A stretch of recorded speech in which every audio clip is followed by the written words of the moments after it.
আসসালামু আলাইকুম। ম্যাথেমেটিকে সবাইকে স্বাগতম। আমি এমএস ইসলাম নাইম। ঢাকা বিশ্ববিদ্যালয়ের গণিত বিভাগ হতে আমি অনার্স মাস্টার্স কমপ্লিট করে বর্তমানে আমি কুমিল্লা সেনানিবাসের একটি ইংলিশ ভার্সন কলেজে ম্যাথের লেকচার হিসেবে আছি। আসলে অনেকদিন পর ম্যাথের উপর টিউটোরিয়াল বানাচ্ছি। লাস্ট বানিয়েছিলাম কোভিডের সময়। তো দীর্ঘদিন স্টুডেন্টদের সাথে ডিল করার সুবাদে একটা জিনিস উপলব্ধি হলো যে আমাদের স্টুডেন্টরা এমসিকিউ সলভ করতে গিয়ে অনেক বেশি টাইম কনজিউম করে ফেলে। সেজন্যই আসলে আমরা যদি রেগুলার একটা করে এমসিকিউ, একটা করে শর্টকাট কিংবা ক্যালকুলেটরের মাধ্যমে কিভাবে সহজে এমসিকিউগুলো সলভ করা যায় সেগুলো শিখি, তাহলে আশা করা যায় যে বোর্ড পরীক্ষার পাশাপাশি আমাদের এডমিশন টেস্টও ভালো একটা হেল্প করবে। তো তারই ধারাবাহিকতায় আজকে আমরা দেখব কিভাবে অন্তরীকরণ কিংবা ডিফারেন্সিয়েশনের প্রবলেমগুলো ক্যালকুলেটরের মাধ্যমে সলভ করা যায়। তো শুরু করা যাক। What is the derivative of sign 1/x, অর্থাৎ সাইন 1/x এর অন্তরীকরণ নিচের কোনটি? তো যারা আমরা এগুলো ম্যানুয়ালি করি বা করে অভ্যস্ত, তারা কিন্তু আমরা ইজিলি এটা সলভ করতে পারবো। যাদের হঠাৎ করে মাথায় ক্লিক করবে না, তারা আমরা এটা ক্যালকুলেটর কিভাবে সলভ করা যায় সেটা দেখবো। তো একটা জিনিস মাথায় রাখতে হবে, ডিফারেন্সিয়েশন কিংবা ইন্টিগ্রেশন করার সময় আমরা ক্যালকুলেটরে অবশ্যই রেডিয়ান মোডে রাখবো।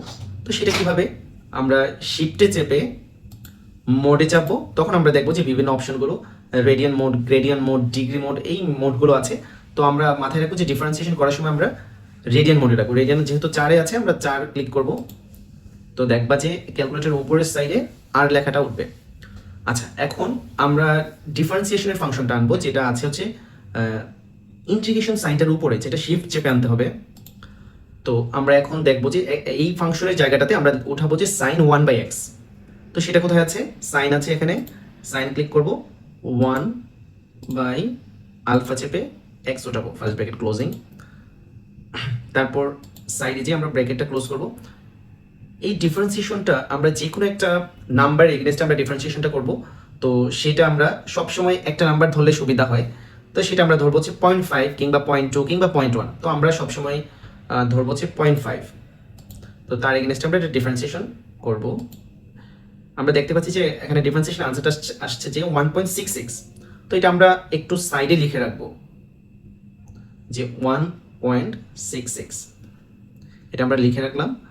তো যেটা আমাদের অ্যান্সারগুলোর সাথে আমরা এখন মিলাবো। এখন আমরা যেটা করব যে অপশনগুলোর মধ্যে এক্স এর জায়গায় 0.5 বসিয়ে বসে আমরা চেক করব। তো প্রথম অপশনটাতে যেটা আছে যে -1/x² cos 1/x, তো আমরা দেখি বসাই -1 ডিভাইডেড বাই x² মানে আসলে x এর ভ্যালু তো আমরা বলেছি যে 0.5 ধরে আমরা চেক করব। তো 0.5 বসিয়ে যদি আমরা স্কয়ার দেই, তারপর cos 1 ডিভাইডেড বাই 0.5, তারপর ব্র্যাকেট ক্লোজ ইকুয়াল, দেখো প্রথম অপশনটাতেই চলে আসলো 1.66। তো আমাদের আনসার কিন্তু এইটাই। যদি প্রথম অপশনটাতে না আসতো, তাহলে আমরা দ্বিতীয় অপশনটাতে এক্স এর জায়গায় 0.5 বসিয়ে চেক করতাম। যদি ওইটাতে না আসতো, এভাবে প্রত্যেকটা অপশনে আমরা চেক করব। তো যারা আমরা ম্যানুয়ালি পারি না, তারা হচ্ছে আমরা এভাবে ক্যালকুলেটরে এই অন্তরীকরণ কিংবা ডিফারেন্সিয়েশন প্রবলেমগুলো সলভ করতে পারি। ধন্যবাদ সবাইকে, আজকে এই পর্যন্তই।